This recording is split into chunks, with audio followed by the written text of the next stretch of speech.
Viewers அனைவருக்கும் வணக்கம். இன்னைக்கு நம்ம எதை பத்தி பார்க்க போறோம்னா காண்டாகட்டை நீர்க்கோழி என்ற பாம்பை பத்தி பார்க்க போறோம்.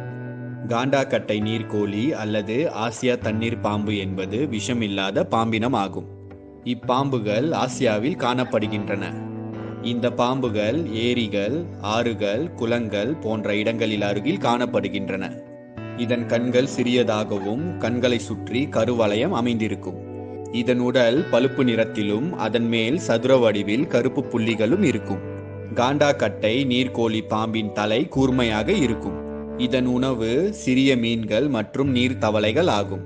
இந்த பாம்பு 30 முதல் 70 முட்டைகள் வரை இடுகின்றன. முட்டைகள் இட்டவுடன் பெண் பாம்பு முட்டையிலிருந்து குஞ்சுகள் வெளியே வரும் வரை அடைகாக்கும். இந்த பாம்பு விஷமில்லை என்றாலும் இதன் கடி கடுமையான வலியை தரக்கூடியது.